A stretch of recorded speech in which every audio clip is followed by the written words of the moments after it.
আচ্ছা হুজুর, আমার একটা প্রশ্ন ছিল।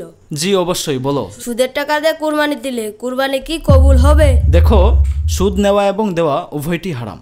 সুদের টাকা দিয়ে কেউ যদি কুরবানি দেয়, তার কুরবানি অবশ্যই কবুল হবে না। তাহলে বাবা মক্তবে পড়তে চলে যাও।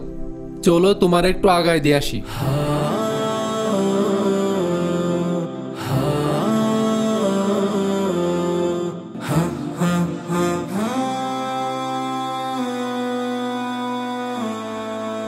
বন্ধু, তুই প্রত্যেকদিন মারামারি করিস, আজকে মসজিদে মারামারি করবি না।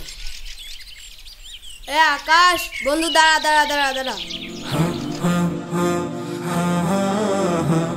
তোরা প্রত্যেকদিন আমাকে ডাকিস, আজকে ডাকলি না, কাজটা কিন্তু ঠিক করলি নে। আচ্ছা, বাকি তিনজন তো এখনো আসলো না। ওরা আসলে আজকে তোমাদের একটি চমৎকার হাদিস শোনাবো ইনশাআল্লাহ।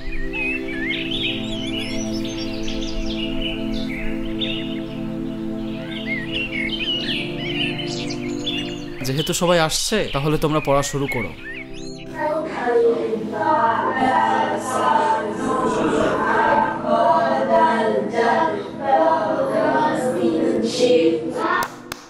আচ্ছা তোমরা থামো, আজকের পড়া এ পর্যন্তই। তো তোমাদেরকে আজকে ক্লাসের শুরুতেই বলছিলাম একটি গুরুত্বপূর্ণ হাদিস শোনাবো। তাহলে হাদিসটা শুরু করি নাকি? হাদিসটি হলো, লা ইয়াদখুলুল জান্নাতা জাসাদুন গুযিয়া বিল হারাম। রাসূল সাল্লাল্লাহু আলাইহি ওয়াসাল্লাম বলেছেন, যে ব্যক্তি দুনিয়াতে হারাম খাইল বা হারাম ভক্ষণ করিল, তার শরীর জান্নাতে প্রবেশ করবে না। আচ্ছা হুজুর, আমার একটা প্রশ্ন ছিল। জি অবশ্যই, বলো। সুদের টাকা দিয়ে কুরবানি দিলে কুরবানি কি কবুল হবে? দেখো, সুদ নেওয়া এবং দেওয়া উভয়টি হারাম। সুদের টাকা দিয়ে কেউ যদি কুরবানি দেয়, তার কুরবানি অবশ্যই কবুল হবে না। আচ্ছা ঠিক আছে, আজকের ক্লাস এ পর্যন্তই। তোমাদের আজকে ছুটি।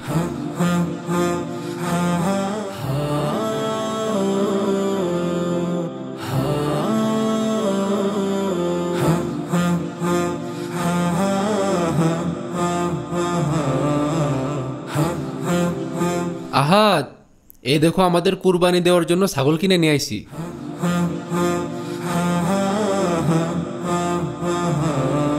বাবা, ছাগলটা তো আনছো, ছাগলটা খুব সুন্দর হয়েছে, কিন্তু আমাদের তো কুরবানি হবে না। এত টাকা দিয়ে ছাগল কিনে নিয়ে আসলাম, কুরবানি হবে না কেন?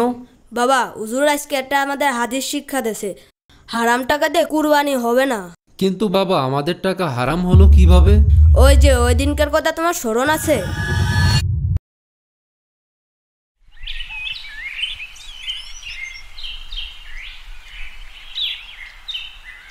এ আসাদ ভাই কি বাড়ি আছেন?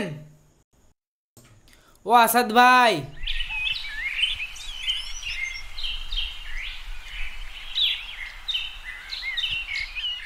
কি হয়েছে? আব্বুকে খুঁজতেছেন কেন, বলেন? তোমার আব্বুকে একটু দরকার, তোমার আব্বুকে একটু ডাক দাও, যাও বাবা।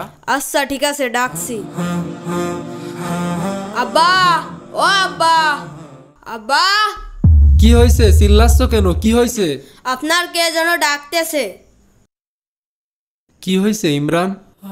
ভাই, আপনার কাছে তো আমি খুব বিপদে পড়ে আসছি, আমাকে আপনি 1020 টাকা ধার দেন, আপনাকে আমি 1 মাস পরে দিয়ে দেবেন ভাই। আর 2টা দিন আগে যদি তুমি আমাকে বলতে, আমি টাকাটা দিতে পারতাম। টাকা ছিল, অন্য সাইডে খরচ হয়ে গেছে। ভাই, আপনার হাত 2 দিন ধরেই ভাই আমি খুবই বিপদে পড়েছি ভাই, পরে যা ব্যবস্থা করতে হয় আমি করবান ভাই, আপনি একটু দেখেন।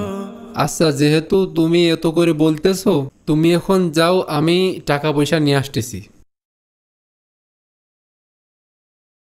তুমি ঠিকই বলেছো বাবা, তোমাকে কোরআন শিখতে দিয়ে আজ আমি ধন্য।